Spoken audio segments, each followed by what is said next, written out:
গত 5টি বছর পূর্বে যখন আমরা এই বিদ্যালয়ে পদার্পণ করেছিলাম, তখন শিক্ষক শিক্ষিকারা আমাদেরকে তাদের পাঁজরে নিয়েছিলেন তাদের সন্তানের মতো। তারা আমাদেরকে সুশিক্ষায় শিক্ষিত করেছেন এবং শিখিয়েছেন কিভাবে মানুষের মতো মানুষ হতে হয়। সত্যবাদিতা শিখিয়েছেন, পরোপকারী শিখিয়েছেন। আমরা তাদের কাছে চিরঋণী। আজকের এই দিনে আমাদেরকে সকল কিছু ছেড়ে চলে যেতে হচ্ছে। স্কুলের সকল স্মৃতি আমাদের থেকে বিদায় নিয়ে যাচ্ছে, তবে যা কোনোদিনই শেষ হবার নয়, তাই হচ্ছে ভালোবাসা। শিক্ষকদের প্রতি আমাদের ভালোবাসা কোনোদিনই কমবে না।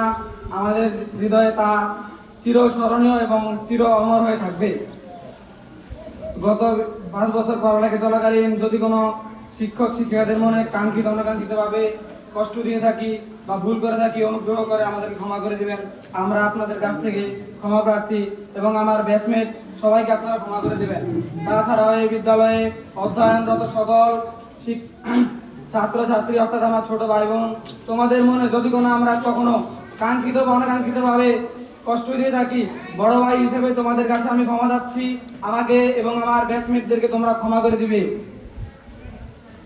আজ বিদায় বেলায় দাঁড়িয়ে অনেক কষ্টের সাথে বলতে হয়, আমরা অনেক কিছুই ফেলে আসতে চলেছি। এখন আর আমার প্রাণপ্রিয় শিক্ষক স্যার আমাদেরকে বলবেন না, কিরে তোদের চুল বড় কেন?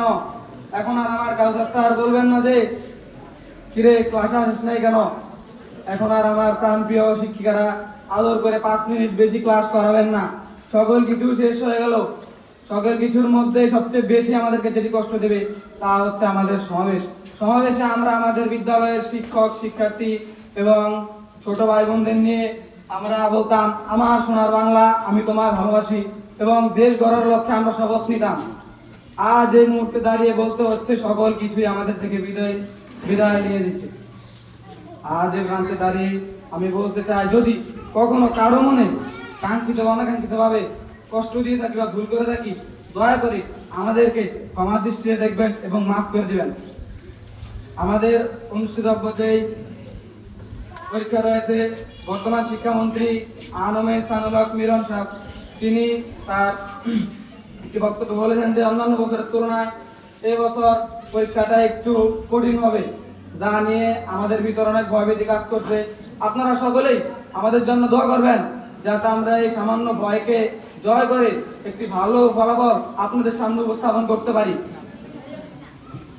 এবং শেষে একটি কথাই বলে আমি আমার সংক্ষিপ্ত বক্তব্য এখানে শেষ করবো যে আমরা আমাদের জীবনে গন্তব্যের সফলতার জন্য গন্তব্যের যেদিকে ধাবিত হই না কেন, আমরা যেন আমাদের কাজ এবং চরিত্রের মধ্য দিয়ে কারাপুর এবং কারাপুর উচ্চ বিদ্যালয়ের নাম উজ্জ্বল করতে পারি। সবাই আমাদের জন্য দোয়া করবেন এবং আমরা আমাদের চরিত্র এবং কাজের মধ্যে দিয়ে যেন দেশ এবং জাতির উন্নয়নে ভূমিকা রাখতে পারি।